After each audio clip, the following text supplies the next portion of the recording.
नमस्कार दोस्तों। जब द्यूत क्रीड़ा में सब कुछ हार जाने के बाद पांडवों को वनवास जाना पड़ा।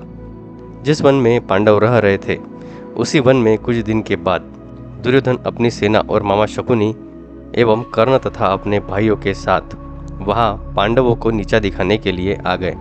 पांडवों को नीचा दिखाने के लिए उन्होंने अपना पंडाल पांडवों के पास की जगह पर ही लगाया।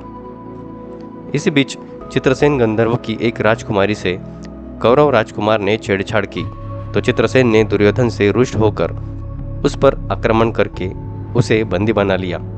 ये युद्ध काफी देर तक चला, लेकिन इसमें कौरवों की हार हुई और दुर्योधन के सभी साथी साथ छोड़कर चले गए। उन्हीं में से कुछ लोगों ने पांडुपुत्र महाराज वनवासी युधिष्ठिर से राजा दुर्योधन को बचाने का अनुरोध किया, प्रार्थना की। तब महाराज युधिष्ठिर ने अर्जुन को आदेश देकर गंधर्वों से दुर्योधन को बचाया। इसके बाद गंधर्वों से पराजय के शोक में डूबे दुर्योधन ने एक जगह रुककर विश्राम करने का निर्णय लिया। तभी वह अंगराज कर्ण आते हैं और कहते हैं कि हे राजन, भाग्यवश आपको कामरूपी गंधर्वों पर विजय मिली। मैं बाणों से क्षत विक्षत हो गया था। गंधर्व मेरा पीछा कर रहे थे, इसलिए मुझे युद्ध के मैदान से दूर जाना पड़ा। इस भयंकर युद्ध में आप और आपके भाई विजयी होकर सुरक्षित लौट आए हैं। यह देखकर मैं आश्चर्यचकित हूँ। यह सुनकर दुर्योधन ने सिर झुका लिया। उसका गला भी भर आया। उसने कहा, हे मित्र कर्ण, गंधर्वों ने हमें हरा दिया था और बंधक बनाकर हमें ले जा रहे थे। तब पांडव हमें बचाने पहुंचे। युधिष्ठिर के अनुरोध के बाद गंधर्वराज चित्रसेन ने हमें मुक्त किया। दुर्योधन ने कहा कि चित्रसेन ने जब युधिष्ठिर के सामने यह बताया कि हम लोग सपरिवार पांडवों की दुर्दशा देखने आए थे, तो मैं इतना लज्जित हुआ कि मेरा धरती में समा जाने का मन हुआ। इससे अच्छा होता कि हम लोग युद्ध में मारे जाते। मैं अब हस्तिनापुर नहीं जाऊंगा, उपवास कर यही प्राण त्याग करूंगा। तुम लोग लौट जाओ। दुर्योधन ने अपने छोटे भाई दुशासन को आदेश देते हुए कहा कि वह कर्ण और शकुनी की मदद से हस्तिनापुर का राज चलाए। तब दुशासन बोला, यह कभी नहीं हो सकता। न तो आप आत्महत्या करके प्राण त्यागेंगे और न ही मैं कभी आपकी जगह राज करूंगा। कर्ण भी दुर्योधन को समझाने लगा। कर्ण ने कहा, हे राजन, आपके चित्त को इतना दुर्बल होना शोभा नहीं देता।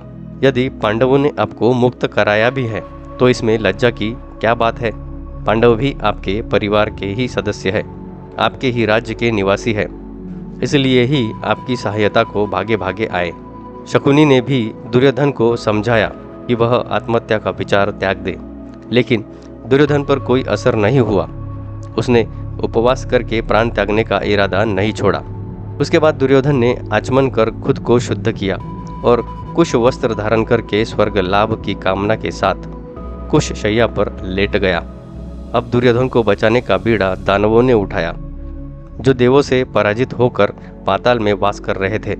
दुर्योधन के प्राण त्याग व्रत से चिंतित होकर उन्होंने एक यज्ञ किया, जिसमें से एक राक्षसी प्रकट हुई। दानवों ने उस राक्षसी से कहा कि दुर्योधन को यहाँ ले आओ। तब पलक झपकते ही दानवी दुर्योधन को पाताल में ले आई। दानवों ने दुर्योधन को समझाया कि आत्महत्या से अधोगति मिलती है और यश की हानि होती है, इसलिए आत्महत्या करने का विचार त्याग दे। हमने महादेव की तपस्या करके आपको पाया है। उन्होंने आपके शरीर का ऊपरी हिस्सा वज्र की तरह मजबूत और अस्त्रों से अभेद्य बनाया है।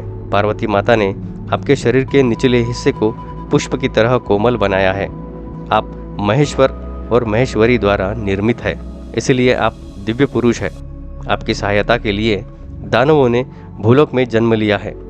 वे भीष्म, कृपाचार्य और द्रोणाचार्य इत्यादि के देह में प्रवेश करके आपके शत्रुओं से युद्ध करेंगे और नरकासुर की आत्मा कर्ण की देह में जाकर श्री कृष्ण और अर्जुन के साथ युद्ध करेगी।